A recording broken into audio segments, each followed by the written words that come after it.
Hi, welcome to Mindful Conversations After Hours. I got my buddy here, Gary Parks. We're going to talk about business. Gary, thanks for coming by today. It's a pleasure. Look forward to it. So you're retired and you used to be a business guy. Do you miss it? You know what I miss? What? I miss the action. Okay. It was funny. I'm a kind of a, you call me a nerd. Okay. I was talking to a gentleman recently and I said, you know, I miss sitting down and going over business plans. You do. You love it. Marketing strategy, all those things like that, which I don't do anymore. So right. I do miss that element of business, yeah. Yeah, I mean, it's fun. It's like a game. It is. It was a big chess game to me. So how long did you do it for? When I got out of college, I went into business for big corporations and went into sales for them. Okay. And started traveling very early in my life. Okay. And became very spoiled on expense account at a very, very early age. So what is the success tactic of a salesperson? What is the characteristic? What is the secret sauce? How were you successful with it? Well, number one, you've heard the saying, that guy's a natural born salesman. That's you. No, it's not. No? People have a personality that will predispose them to a sales career. Were you always this way? I was always outgoing, gregarious. Okay. Yes, I was always curious and talking to people. Okay. So, but no, I mean, sales is a process and you have to ask the right questions. At the right time. At the right time and hopefully know the answer that's coming. Right, you don't want to be surprised. So what are some of the, I don't know, tricks or techniques? Did you use any tricks or techniques or you just went with the flow of it? You know, there were so many presentations over so many years. I mean, golly sakes, most presentations were fairly straightforward. You have to know your product inside and out, or your service inside and out. Right. You have to know your competitors' products and service inside and out. Once you have that, then you can speak with intelligence. It's like public speaking. Okay. You better talk about something you know about. Yeah. Yeah. You have to be an authority. So if you're you have to be an authority on your products, services, or your competitors' services too. Well, you're also a really likable guy. How much of that is important as far as sales? They're buying you first. Let me tell you, okay. Right?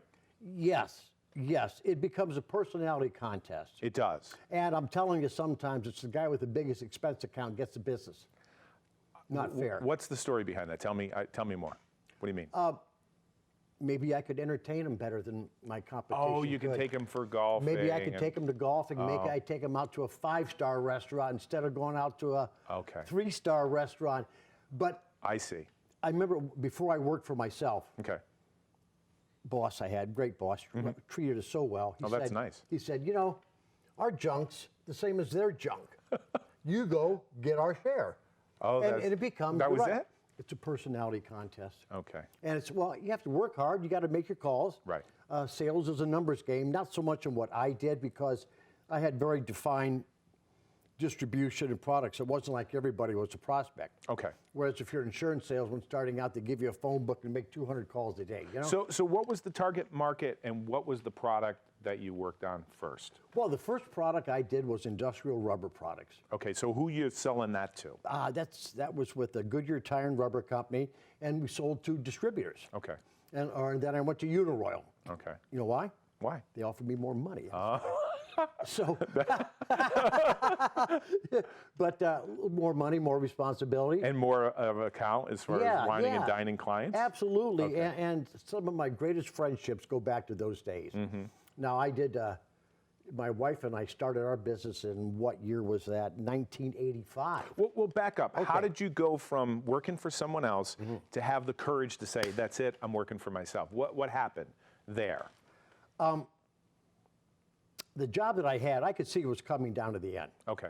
The owner was getting out. His son was taking over. The cheese was being moved. We had no confidence in the son. Okay. And as it turned out, he ran the company into the ground. That happens sometimes. A nice family business, and ran it into the ground.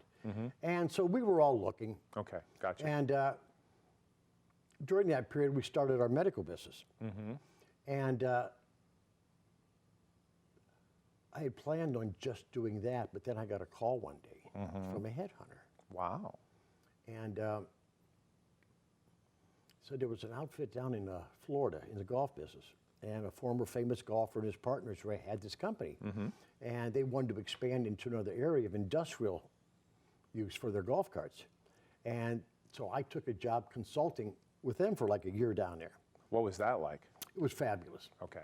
Great product, great group of guys.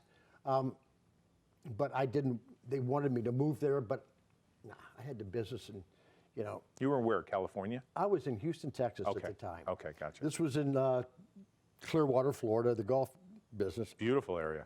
Yeah, and I enjoyed it. But I did that for a year. And when I knew it was time to go home, You did. I didn't go home every weekend. I'd go home every 2 weeks. All right. And a very nice situation. I'm laying by the pool on the Gulf of Mexico in a fine hotel on the weekend, listening to the band. The band played Cats in the Cradle. Ah, I love that When song. you're coming home, Dad, I don't know when. Ah, that's a great song. That's when I decided right then and there. I said, okay, the traveling's over with. Wow. I've got children at home. Yeah. I miss them. Yeah. And so that's when I said, that's it. Okay, that's a powerful story. So And, then you wanted to work for yourself. Yeah, and I told the guy who owned the company, we were up in Pinehurst at an account there. Well, Pinehurst Country Club was a big account of ours.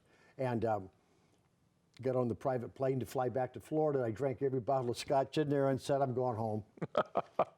So that chapter is closed. now. Yeah, they radioed at Tampa Airport, got me a flight, and then we flew in, and I just hopped. Yeah, that was the end of that. Wow.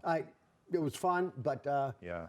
I didn't want to be alone all the time, and I wanted to be with my kids. Yeah, when you're traveling around speaking or whatever you're Right. doing, traveling salespeople, they're constantly going from airport to hotel, and, Right. and it's hard to hold down a family. Yeah, and it's a nice life, But, but yeah, like anything, you make sacrifices. right, right. So tell us about the business. I know you built it up with a lot of money, a lot of assets. How'd you do it? What was the characteristics that you needed to make that happen? Well, number one, the idea came from my wife. Okay. She was a RN, and she had taken care of a patient who had ALS. And she told me about this patient and how difficult it was to take care of them and how much continuity of care they needed, Right. but they're not getting it. Okay. So she saw a need. A standard nursing agency will send people in to take care of you. You may get different people. We didn't think that was the best way to go. Right. These people were on, most of these patients were on ventilators. And so we established intensive care at home. Wow. Nobody was doing this, Gary? No. So you saw a need and you filled it.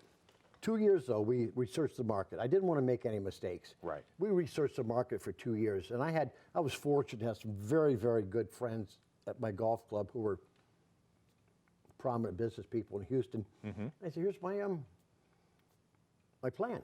Now, tear it up. Tear it up. How old were you at this time? 35. Okay, that's amazing. I was So 35. you see an opportunity and you jump, but you do your research. Did research, pulled my 401k money out, and that was the seed. Wow. And Yeah. you took a risk. Absolutely. But hopefully, if you do your due diligence, Right.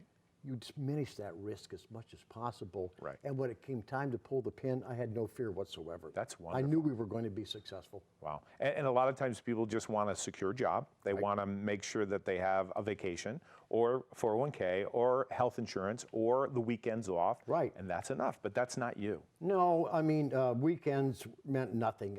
Right. We were open 24 hours a day, 7 days a week. How long did you do that for? Did that until 1996, When did you start?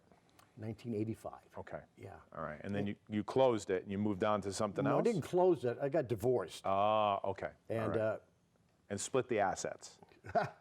or gave her? Okay. Nevertheless, she kept the business. But it was her idea, so hey. It was her idea. Right? Right. So there you go. That's right. All right. No, that was great. It was great. And she went on to do some really remarkable things in that business. Became an internationally known expert. Oh, so she stayed with it. Oh, she's been to Japan and taught people in Japan how to Wow. take care of people on ventilators. Wow. That's amazing. Back then, they'd warehouse these poor people. Yeah, that's sad. And they didn't know you could learn to speak around a ventilator. So if a person has a ventilator, they pretty much said, well, that person's not going. No, she knew how to teach people to speak around a ventilator. Wow. Once they got their voices back, it was a great gift. Yes. Yes. And so she was very good. She's very good, and she did a heck of a job and made quite a name for herself. Well, talk about bouncing back from the divorce or bouncing back from losing the business. Sure. I mean, did you go through depression for a day, a week, a month, or not at all? What happened? I will admit it was very difficult. Sure. I didn't have a job anymore. Okay. I lost my identity. Right. Who you were. If some people get divorced, you got a job. Right. But so I'm giving up. I'm signing over my life to her. Right. And she got the business. I got the kids. Okay. So I didn't want to travel much. I couldn't travel much. My daughter had 1 year before she went to college. My son was in 9th grade. Mm-hmm. That was really tough. 9th grade boy, getting him through high school. So did you get a job? Did you start another business? I had jobs, yeah. Okay. So you just did whatever you could to make ends meet? I didn't really take it too serious. I see. Okay. Yeah, I didn't take it too serious. And how did that get you to California? How did you get to California from there? Well, it was my daughter's idea. Okay. She had been there. She graduated from the University of Texas with a degree in theater, art, and dance. Oh, nice. Ha! What do you do when you get that kind of degree? Hopefully sing and dance really well. Right. She's a comedic actress. Okay. So she went out and got with the Groundlings. Okay. Fabulous improv group where a lot of the people from Saturday Night Live come from. All right. And so she was with the Groundlings. Impressive. But there was nothing happening for a couple of years. Mm-hmm. She goes to Europe, and she acts in Europe. Okay? And she made a base in London and Brighton, England. And then she realized the sun doesn't shine there that much. No, it doesn't. After a few years, you know? Right, right. So she moved back to Los Angeles to resume her studies with the Groundlings and to resume her acting career. How well did it go? I remember we did an interview not too long ago, and you said that people move to Hollywood, and there's just too much talent, not that much opportunity. There's more talent than there is opportunity. Okay. I mean, yeah, there's more talent than there is opportunity. Okay. It's a very shallow town. Okay. If you don't have somebody pitching you, Right. if you don't have somebody introducing you, you're going to have a tough time. So it's kind of who you know, maybe? It's all it is. It is. It's all it is. Okay. It's who you know and who anoints you. And it's kind of luck, isn't it? It's very Right. luck. Yeah. I had no aspirations to do anything in business. I ended up having a lot of friends who were celebrities. Right. But I wasn't interested in their business. Right. Right. It's not like, I still don't understand why people drown themselves in celebrity magazines and stuff and want to know who's so-and-so and who's Sure. dating and so-and-so. Right. That's so boring. It's, the word celebrity means celebration. So you're celebrating someone else. Could be Tom Snyder, could be David Letterman, could be Jay Leno. I didn't celebrate them. I just wanted to get in their pocket on the golf course. Tell me that story. What do you mean? Well, I moved to Los Angeles. I don't have a job, right? Right. And so I went out, started knocking on doors, and I had a very extensive golf background as a player. Mm-hmm. And I walked into a major golf store in LA and asked if they needed any help. Mm-hmm. They said, yeah, do you know how to make golf clubs, repair golf equipment? I said, of course I do. Now, you didn't, did you? No, I didn't. So you lied to them. Yes, I did. Yes, I did. So you said no, you knew, but you didn't know. Okay, that's funny. I had a little experience, okay? All right. You saw a golf club once, is that what you mean, or Yes, what? yeah, right.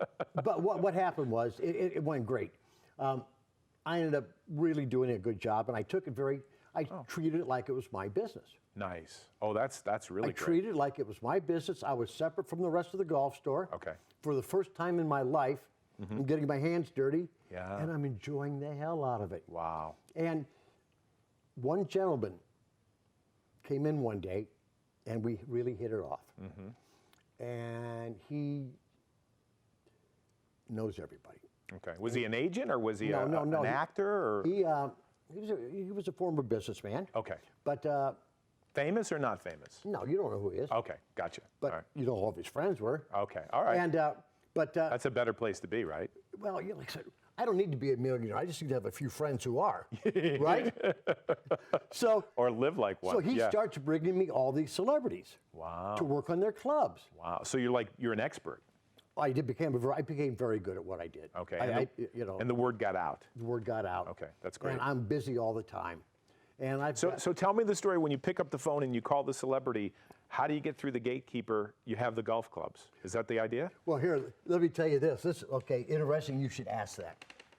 When you're a young salesman, Right. and you're trying to meet owners of companies, presidents of companies, Yeah. they got what's called the gatekeeper. Yeah, you have people stopping And you. she's there, he's there Yes, to prevent people from bothering the boss. exactly. Tough. It's Try tough. to make phone calls. Hi, Miss So-and-so, Gary Parks here again. How you doing? How you been? He's in the meeting. He'll He's in get a back meeting. to you. He said, of course he is. Well, here's my number, Dead silence. It goes on. Yeah, it goes on. Radio silence. Now, I'm not trying to sell these guys anything, No. but I got their golf clubs. I love it, Gary. And if let's say I had to make a question. I had one executive one day, very famous guy. I'm not going to mention his name. Sure. And big executive from Motown. And I had a question before I could finish his clubs. I called up and I said, is Mr. So-and-so available? Right. He says, may I ask who's calling? I said, well, my name's Gary Parks and I'm working on his golf clubs. I'll put you right through. There's the priority, right? There's the priority. Yeah. Golf, these guys. Yeah. Yeah. I know there's a very famous rap star right now who's hooked on golf. And he's a peach. Wow. And, he's from Compton. He was a former gang member. And now he's out there Nike'd up and looking good on the golf course and learning how to play golf. So let's talk about the philosophy of golf Yes. and life. Fine. Because a lot of business people play golf with clients because they want to pick their brain or they want to make connections. Let's talk up a little bit about that. You can learn a lot by a guy playing around the golf with You him. can. You can learn their personality. Yes. You learn that if a guy is a hothead, if he can't control himself, Yep. the guys that can control themselves, the guys who have good repertoire on the golf course, Right. Who understand why they're there. Yes. They're not there to set a course record. They're there to create relationships, and that's what my business was relationship selling. I love it. I want It's a relationship. Right. It's not I'm going to sell you this today and I'll never see you again. Exactly. You build relationships. Right. And And you can do that on a course. absolutely, you can. right. You can. Yeah. Right. But it's. I'm happy to see so much more women are getting involved in the game. Because a lot of business deals were done on the golf course and women were excluded from that. Now it's changing. I see. And you've got a lot of very sharp ladies out there who are running companies now. And they're taking up golf, as they should. That's amazing. Yeah, as they should. And no, but it's always been a bastion for men making deals on the golf course. And women and minorities were not included. Because they weren't playing. They weren't playing. Right. Now they're playing, and it's good for the game. Even though the game's hurting, it's good for the game. The diversity is good for the game. The game is hurting, you just said? Golf is hurting. Why? I didn't know that. Just courses are closing. There's not a new golf course being built in the United States right now. Oh, I didn't know that. All the courses are being built in China and Malaysia, Indonesia, and Vietnam. What's the story behind that? Overbooked, overbuilt. Okay. Young people are not taking up the game. It takes too long to play. It's too expensive to play. It is expensive. And Right. it takes too much time. Okay. So the golf game is dwindling in America. And wow. I'm sure it'll it's like everything's like a Yeah. bell curve. Yes. And I'm sure it'll balance out somewhere. But right now, Jack Nicklaus has 23 golf courses, I heard, under construction, all in the Far East. Oh, I see. Yeah. Okay. Yeah. And what about Trump? Is he still building stuff? Not right now. he's Not at all. Okay. No. Okay. No. He's got some fabulous properties, though. Right. Have Fabulous you been on those properties in New York? A few. Okay. Yeah, a few of his. Right. He's got a club in Los Angeles. Gotcha. Not my favorite golf course.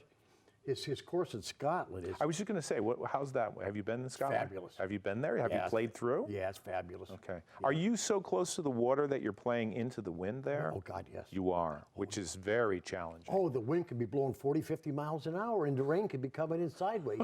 However, No wonder people aren't playing golf anymore. the last time I was there, we were there for 6 days, and we did not get rained on once. You were We blessed. played golf every day, Yep. and we never got rained on. Wow. It rained, but Right. but not on us. Why? Because the wind blew it over your head, or what I don't happened? know. We were just lucky, but Okay. I remember when we played the great old course, St. Andrews. we're the first off at 6:30 in the morning. It was magical. Just like it's dark and misty out. And it's not raining, but it's misty. And the old grey tune of St. Andrews, Scotland is just waking up, and the lights are coming on, and you're standing there at 6 o'clock in the morning, and you're going to be the first group off. It's light already. And we had the whole course to ourselves. And there was no one in front of us. Had great caddies. We played in 3 hours and 20 minutes, walking the old course. Wonderful, done early enough to go to the pubs before noon with the caddies. That's a wonderful story. It's a wonderful story. People are great there. I thoroughly enjoyed Scotland. You are a storyteller. I know you're a great salesperson. I know you're a great business person. You're a great guy, but you are a storyteller. You really are. Have you always been able to tell good stories? Even my jokes are long. Oh, yeah? Yes. My jokes are not short jokes. My jokes go into setups and... Have you ever thought about doing stand-up? No. Okay, so... No, my daughter and son have. Okay, about you? No, I never have. Well... They did stand-up, but I never had the courage to do it. Why? You would be a natural. I don't know if I had material. Where do you got to get the material? Well, you can steal, borrow. No, actually, you work on it. I mean, it's a long process. Or you steal it from another comedian. You can't. No. They do. Oh. Do they do it a lot?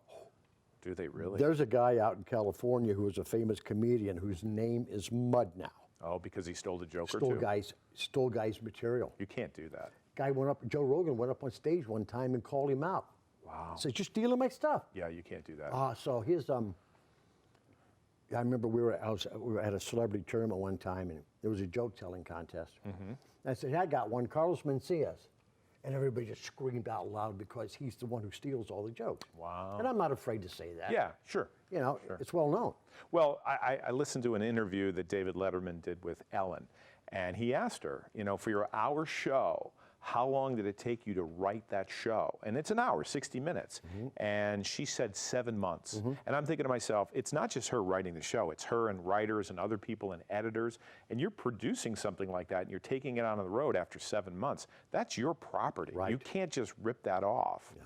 Yeah, you have to hire people or you have to come up with something creative, and it's a process.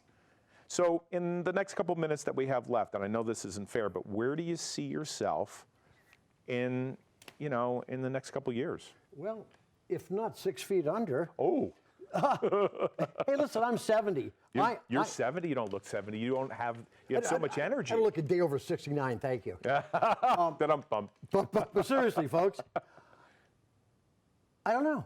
Yeah. I don't know. I don't know. I'm trying not to make long-term plans. Right. So you're just living in the moment. I'm living in the moment.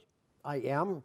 I'm enjoying being a surrogate grandfather. Yeah. It is so wonderful to I'm getting to relive the time I spent with my children. That's nice. And it's so, I've fallen in love again. So that's lovely to have a little child in your life who you just love and who you just love holding and playing with. Yeah. And what do you think of being in Connecticut rather than California? Well, this is. You love it? For me, I love it. Yeah. I got tired of going to the golf course. It should take 20 minutes. It takes an hour and a half to get there and back. You sit in traffic. It's so expensive. LA is out of control. Right. It's out of control. And I don't know what the future for that city is, but I don't like the future for it. Right. And I don't want to be involved in it anymore. I just think it's a city that's out of control, and it's no country for old men. Yeah. Well, I got to tell you something. I'm glad you're here in Connecticut. I really am. I am too. And I'm glad I met you. I'm glad we did this interview today and the one we did last time. And I got to tell you, I'm inspired by you. And thank you so much for being on Mindful Conversations After Hours. It's my pleasure. Thank you for having me. Oh, it was great. This was wonderful. Thank you. So.